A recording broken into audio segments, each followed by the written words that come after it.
Wildwork Initiative, and I'm here today in a wet grassland inside in a wooded valley. We're in a meadow, a hay style meadow, that has been managed for wildlife for approximately 5 years. This particular meadow, just to give you a little bit of the history of it, it used to be managed as an amenity grassland. So it's within a public park, and by amenity grassland what we mean is that the grass used to be kept short all the time, just like a lawn. And then around 5 years ago, local community group wanted to manage the area for wildlife, because there is a lot of other amenity lawns around the place. So the grass was allowed to grow long.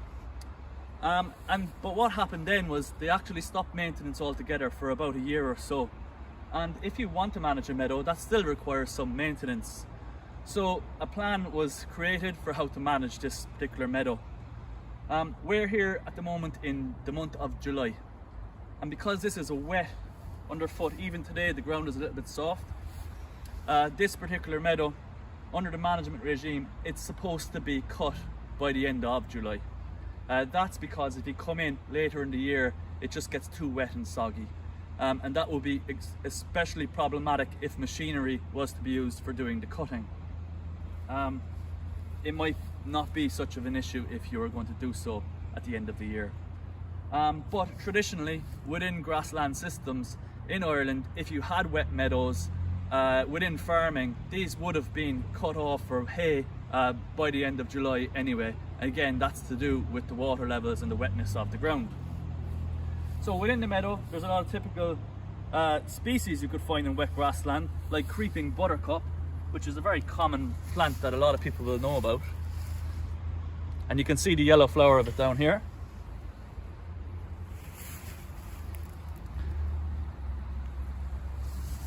And we have a number of different species of ducks. There's actually two different ones here. This one and another type. And we get some cuckoo flower in here, plantains. There's actually a range of species, many of which people didn't realize were in here until the meadow was allowed to grow long. You can see up there in the middle of the meadow, there's a cream colored flower.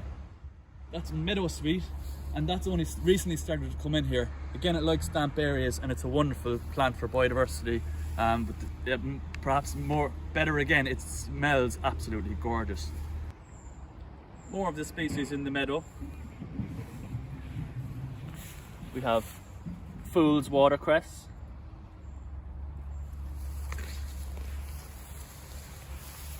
common hogweed,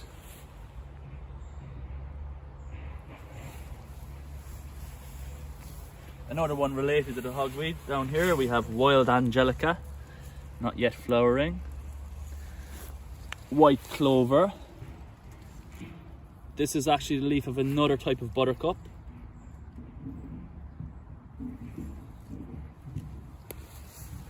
So we have the creeping buttercup, and I think the other one we have is meadow buttercup.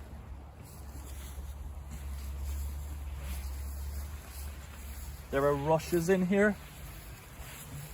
These will be a very strong indicator species for wet grassland. This one, I know by just feeling it, that it's soft rush. And then the plant I mentioned here, is meadow sweet. This still smells lovely. This bit of it has some sort of a mildew growing on it actually.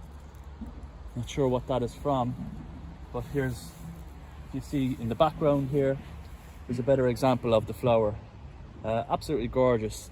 So we're after already mentioning a range of species there, not to even mention the different types of grasses or mosses or other things that are found in this meadow, and all of them support different types of life. And as a general rule of thumb, when we manage meadows for wildlife, what we're trying to do is have more species diversity, more different types of wild plants and flowers that are growing inside in your meadow, the better it is for nature all around. So here you see a section of the amenity grassland which has been cut recently enough, and the clippings, rather being collected like we would advocate, are left on the ground. And these of course will compost down into the soil, keeping the nutrients here and being good food for the grass. But then that's not very good for the flowers that are in competition with the grass. So over time, if this area is continually managed in such a way, the grass will get a real stronghold in the habitat, and you'll have a lot less species flowering like the white clover.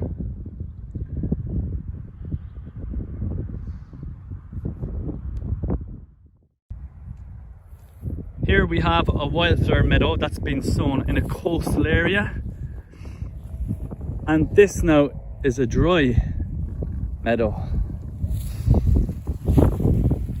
You can see one of the most common things in it is actually grasses, although when you look closely there are a lot of flowers, and many of the flowers have now gone out of bloom and are gone to seed, like we see down here with this yellow rattle and white clover.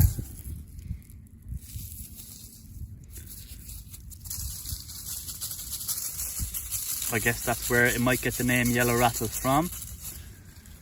But there's still flowering bird's foot trefoils, red clover, oxeye daisies. But one thing that has shot up in this, aside from grass, has been docks again. Now this particular meadow was sown with wildflower seed only. There was no grass sown in the mix, and there's no docks sown in the mix. But the soil that was brought to this site, because this was created as a fresh meadow, the soil itself would have had a lot of dock in it. Maybe it depends on who looks at it, but there is something attractive about the dock. Very full seed heads, nice red seed heads. Kind of a wild grassland look, but again, because a lot of people don't like dock, and this particular meadow has been sown in an area that's intended to bring in the public, and we want to get perception right. For those reasons, now today we're going to come along and we're going to cull out all the docks at this point. I'm sure some will still remain, but just not as many. And it's about making the right impression on people who perhaps don't necessarily know about any nature value to docks, and might have heard from others that docks are a bad thing to have in a grassland. So we will take them out. Oh, skylark just flew out in front of me. But this meadow has not been maintained since last year. It just gets a single year cut unless you want to take out the docks. The wonderful thing about this area, I mentioned that a lot of this grass is established in it, but the flower I spoke of at the beginning is called the yellow rattle. Here is some of it still in flower. This parasitizes grasslands. So basically that means that the yellow rattle attacks grass, and it creates far better conditions then for more flower. So even though when we sowed this meadow, it didn't necessarily turn out as we expected with the grass and dock, the fact that there's yellow rattle in there, we're very happy for the long-term prospects of this meadow. It's going to do so well.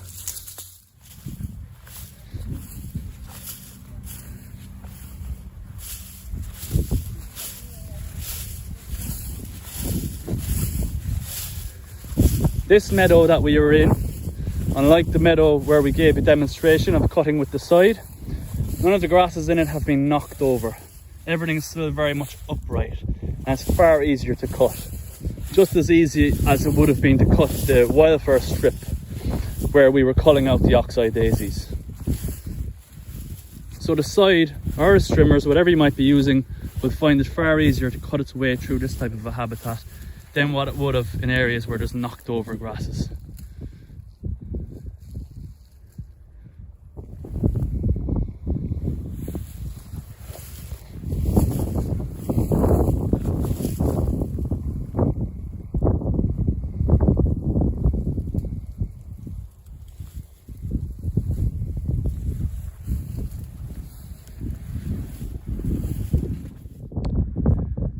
This section of Wildflower Meadow has been sown as a coastal meadow. So we're in the middle of Cork Harbour, and if you follow the coastline way on out of the harbour, which is out there behind Spike Island, and you head east or you head west, or you head all around the country of Ireland for that matter, lots of areas along the coastline we have grasslands which would have species in them that are synonymous with the coast. Things like sea mayflowers, which is this daisy type, and wild carrot, and a host of other species. Many of these grasslands, though, unfortunately, they have been lost. They've been cut away, or much like a lot of semi-natural habitats. So we thought it would be nice in this particular area that the seed mix that will be sown here will be appropriate to the site for that reason. And it's very pretty. We think it looks really well, and it's been put in adjacent to an amenity grassland. And what we've done is we've put decorative rope fencing beside it for two reasons. One is to keep a line defined between the lawn and the meadow, so that the people doing the maintenance on the lawn don't come along and accidentally cut the meadow, especially if it's in earlier parts of the year when the meadow mightn't be that long. And second to that, because this is a footpath for the public to walk along, we want to discourage too many people from trampling on the meadow. So in terms of psychology of people, if we have a barrier in people's way, it's not very attractive to walk straight through the grassland. And we have found in this area that you only need to have the fence on the one side.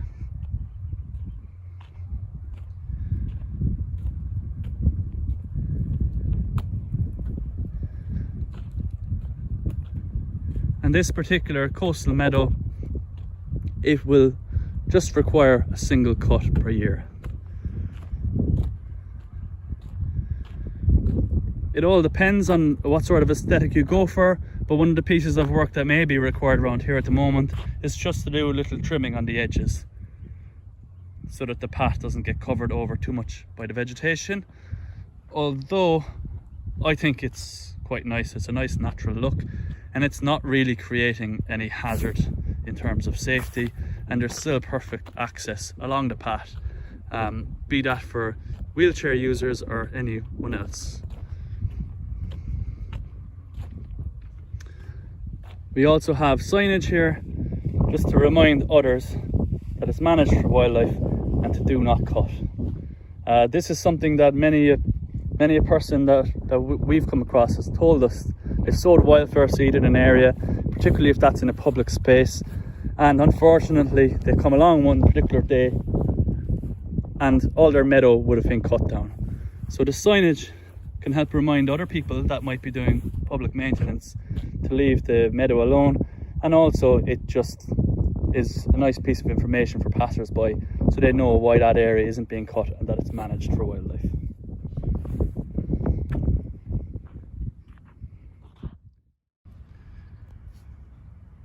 Here we have a small section that was sown with an amenity wildflower mix. But a lot of what grew up in this was actually stuff not in the seed mix. There is some docks and a few thistles and grasses, but we're very happy with the results of how it turned out, because there's a really good range of species in there. There's a little bit of everything, and that's great for biodiversity. The more the merrier in terms of your species diversity. The more flowers we have, the more grasses we have, the more other species we have. But what we have in here that will help to keep the balance of biodiversity right within this little meadow is that there's lots of yellow rattle inside in it. You can hear it rattle as I walk through it. So even though there are what some people consider undesirable plants in here, like docks and thistles, and grasses have grown up within it, I would say that if you were sowing this as a wildflower meadow and it turned out like this, you had this on your property or at your place, that you should be very happy with it. And the range of species in here ensures that a lot of times of the year you're going to have something flowering. So you're going to have colour throughout the growing season.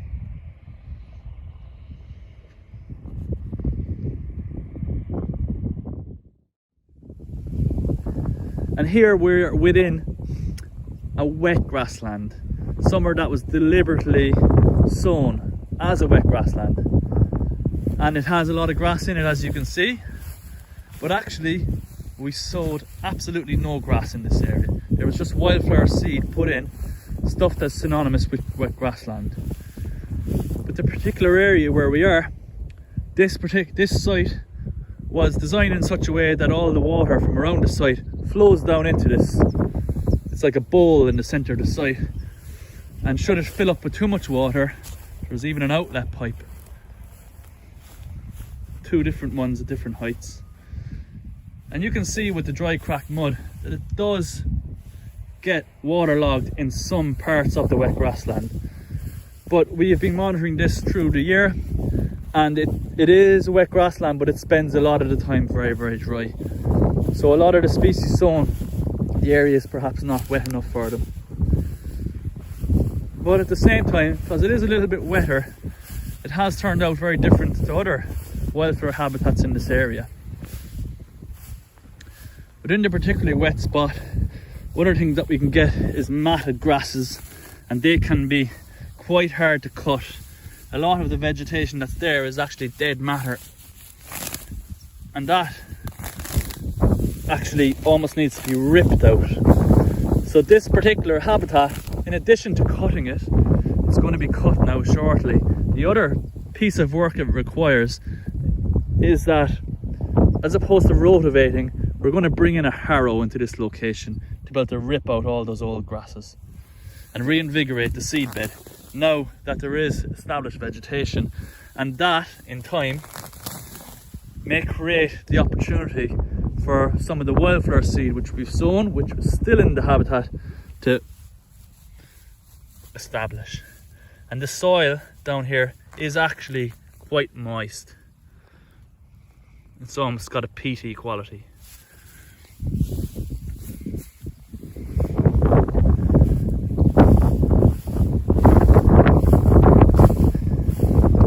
This habitat, by accident rather than design, it ended up that in its first year it did not get cut. It was left grow on over winter. What we discovered, because of the location perhaps, but it was used as a refuge by many overwintering birds. So what we've learned, although we may need to do a little bit more research on it, is that it's more appropriate to cut this wet grassland in the late spring, early summer, after the wintering birds have had the benefit of it through the winter. But this is just an example of one of the things that you can encounter when you start managing a site for wildlife. Stuff you were not expecting can start to happen, and you find yourself asking yourself all kinds of questions. God, I wonder what that bird is over there. Meadow pipits, I didn't know we had those. Or it might be there's a jacksnipe flies off and you're like, wow, I never thought I'd get them in my grassland. Well, if you create something for wildlife, anything can happen. That's the beauty of this work.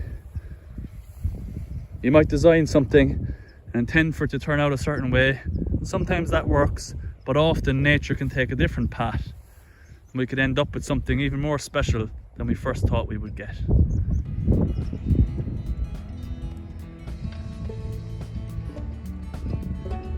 So that's me, William, from the Wildwork Initiative. From me and my colleagues, Rachel and Finbar, we hope you enjoyed this episode. Thanks for watching, and we wish you luck in managing wildflower meadows elsewhere.